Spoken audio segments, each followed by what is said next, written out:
Well, good afternoon, everybody. I hope everybody's fine and dandy out there. Just reporting in. Um, what have I been doing? It's been a little bit of an episode, to be honest with you, these last couple of weeks, because there's been things that have been good and there's things that have been not so good, to be honest. So, where do we start out? Okay, let's start out with about 2 weekends ago. I'd made arrangements with Damon and Rick and Austin that I was going to attend a camp at the field. Well, not Damon's field, but we were going to go to a campsite. And the boys do it every year, and I've really had the opportunity of things were going on anyway. Suffice to say, I'd never made it prior. So I was all geared up for it. I'd gone out on the Thursday and I'd bought a load of shopping because we are going to do a big sort of Christmassy sort of banquet while we were away, really have some fun camping. And I went out to the van, started it up. That was absolutely fine, no problem at all. And then on the day, or was it the day before? I can't remember now. I was trying to move the van. It might have been a Friday, I think, or the Thursday. I can't remember. It's 2 weeks ago. You know, my memory's. I'm old. I can't remember that. I can't remember this morning, to be honest. But yeah, so anyway, I started the van up and loaded it up with stuff, and I was just pulling it out, and all of a sudden there was this massive screeching, and the back wheels were not moving at all, and I didn't notice this. I pulled it forward, and this massive screech, and Hazel came out because she was looking because it made such a noise, and she informed me that the back wheels weren't working. So I'm thinking, oh God, what do I do? What do I do? Initially, I thought, look, this can't be the handbrake, because if it were the handbrake, I wouldn't be able to release it, and I wouldn't be able to, I could feel the pressure pulling it up, and I could feel I could feel it easing as I lowered it. So I thought, oh dear, what do I do? This is a nightmare. So I sent Damon a message and explained to him that this was a situation. I've not really had much luck with that vehicle or with any camper, and that'll bring me to the second part, or a different part of this conversation that we are now having. So I phoned up a mobile mechanic, and he promised me that he would get there that evening. So I thought, okay, I'm going to be late, but at least I'll probably have a chance to get there.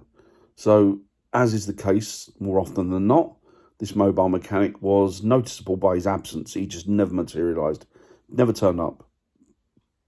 Big surprise, big surprise.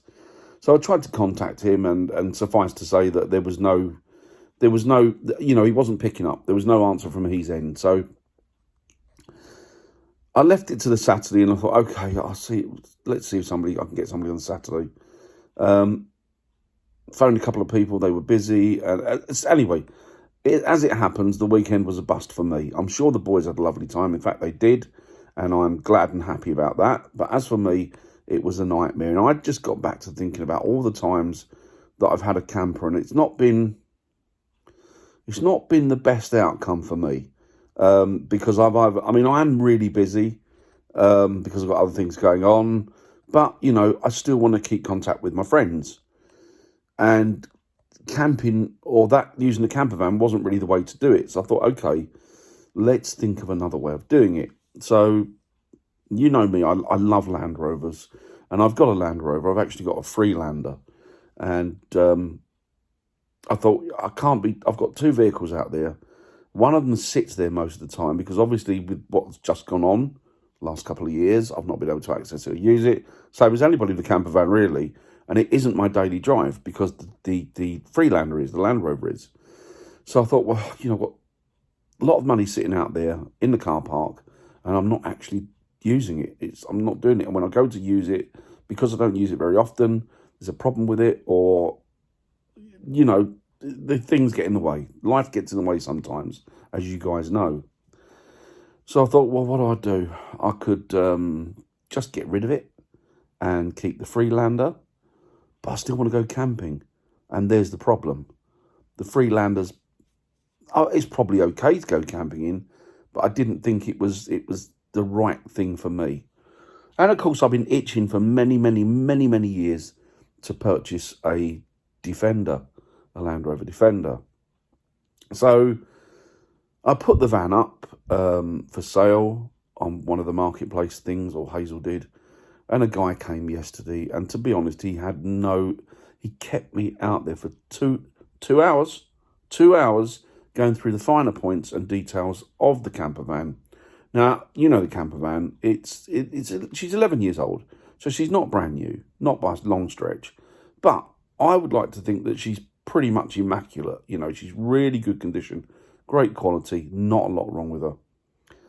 Oh, by the way, you'll be happy to know that I did get it fixed in the end. A mechanic did turn up eventually. Surprisingly enough, it was one that just lived up the road a little bit further. But for some reason, he never crossed my mind when I was thinking about getting a mobile mechanic. But I'm digressing. Let me get back on point here. So I decided that what I would do is I would bite the bullet and get or look for or sell the camper van. So put the camper van up. Guy comes, kept me for 2 hours going through the finer details of the camper van. Now, when he initially arrived, I opened the camper van, let him have a look around, and I knew it wasn't for him. I knew he wasn't going to buy it. You can read it, can't you? You can sort of read it. So anyway, he wanted to take it for a test drive, and I thought, well, nothing's definite, nothing's set in stone, so maybe I'm reading it wrong. And Hazelwood said to me, I don't think he's interested, really. So I took him out in the camper van, and he wanted a long drive in it. Then he wanted to drive it, which is fine, but obviously you need to check people's insurance because, for obvious reasons, you can't let them drive your vehicle without insurance. So then he said, has it got ABS? And I said, yes. And he said, well, I can't see it on the dash. And I said, well, it won't show up until it's used. So he said, do you mind if I try the ABS brakes? And I thought he was just going to pump them a bit or he was going to do so. No. He got on the A1, opened the van up, then decided to throw on the brakes. What do you know? It stopped on a button. The ABS light came on, as did a few other lights, and they wouldn't go off. Then he complained to me that he felt there was a problem with the electrics. I said, there's no problem with the electrics. You've just thrown the brakes on. The ABS has come on, and whatever you've done, you've caused this. So it didn't go well. So on the way back, I said to him, look, I'm kind of getting in, with all due respect, I'm getting the inclination, and I'm getting the feedback I'm getting from you is you don't want this vehicle. You don't want this van, this camper. Am I right or am I wrong? And, well, a couple of things led up to that. One of them was, well, this van's quite sluggish. She was doing 80 miles an hour, 82 miles an hour on the A1. And I said, well, it's a van, isn't it? They are sluggish. Well, it's not picking it up. Anyway, this guy was a nightmare, right? So he was finding fault with everything, any little thing, right? Anything and everything. And I understand that you can go through things, but he was being particularly picky. Like there was a little scratch on one of the seats. Has that scratch always been there? Is that literally like this? He was like this. It was this anal. So we drove back, and I said, "Yeah, look, are you not interested? I'm getting the feeling you're not really interested." He went, "No." He went, I don't really want a camper van." And I said, "You don't?" He went, no. He went, I don't like them. I said, why are you here then? He said, well, my children and my wife thought it might be a good idea if we had one. And I said, but surely he was paying for it. He told me he was paying for it. I said, well, if you're paying for it, shouldn't you not really not be dictated to by your children? And great, have a conversation with your wife. But that should be as far as it goes. You shouldn't be dictated to by your children. Anyway, it turns out we got all the way back, and he said to me, the cheeky bastard said to me, this is 2 hours. He said to me, yeah, I'm really interested in it, he said, but to be honest with you, the lights coming on were a problem. I said, there's nothing wrong with that vehicle. It's just had a full MOT. It's had a full service. It's immaculately kept. There is absolutely nothing wrong with that vehicle. And those lights, I've never seen them before. And I know I could say that, but they never came on until you threw the ABS on. You threw the brakes on at 60 mile an hour.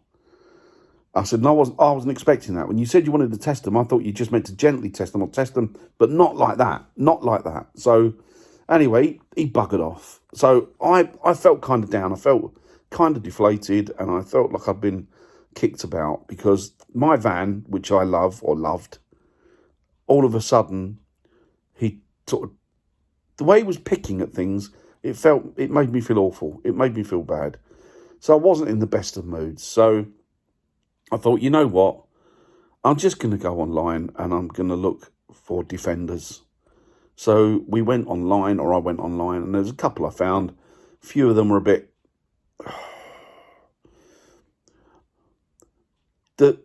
I think the people that were selling them were a little bit suspect, to be honest. A couple of them I couldn't get hold of on the numbers that they had. A couple of them had lots of Defenders for sale, and they had the same kind of bump, but they weren't dealers apparently. They were holding on to the vehicle for a friend or a man that had gone away. And it was like, as soon as you read stuff like that, it's like, yeah, I'm not touching that. And nobody else had either. So eventually I found one, and it's a Land Rover 90. She's a Defender. The guy has pulled her apart. She's immaculate. He's absolutely stripped her down and rebuilt her. She's 1988, so she's not a young lady, but she is spotless, absolutely spotless. And he's done everything on her. He's done all the chassis, everything that he'd doing, he'd done it, and he'd put LED light. Anyway, suffice to say, I'm now the proud owner, or I will be on Friday when it gets delivered, of a Land Rover 90, so Defender. So I'm one happy Dan. So what I'm going to do is I will be using that for camping in. So I shall be going out and doing a lot more. It will be my daily driver, and it will also be my Land Rover camper van. So that's what it's going to be. It's going to be that, and I will be using it a lot more. For example, I'll be taking it out when I get it, probably slightly just before Christmas, and I will probably going to the Peak District in it. I think a nice drive around the Derbyshire and all that area, and just maybe a couple of nights out there in it. So I'm looking forward to it arriving. I'm looking forward to going out in it. Yes, I know Defenders can be a bit of a pain in the bum, and you need to be continually on top of them, but that's fine. That's fine. Running repairs are a common practice with Defenders. So that's where I'm at the minute. So it should be arriving Friday, and I'll do another video on it then. But apart from that, I've not really done anything. Not a thing. Not a thing. Nothing. So hence there hasn't been that many videos up in the last week or two. But they will be picking up because we're going into Christmas, and there's a lot on the menu for us to video. Up to and including that jaunt away. So there's a few places I want to take it, a few places I want to camp with it. So that's where I'm going to go. That's the route I'm taking. I'm very, very happy. So I hope you're all fine. I hope you're all good. I know it was a long diatribe. I know it might have been a bit boring, but I just wanted to report in to let you know that I've not fell off the face of the earth. So I'll speak to you soon. Take it easy, guys. Speak soon. Bye.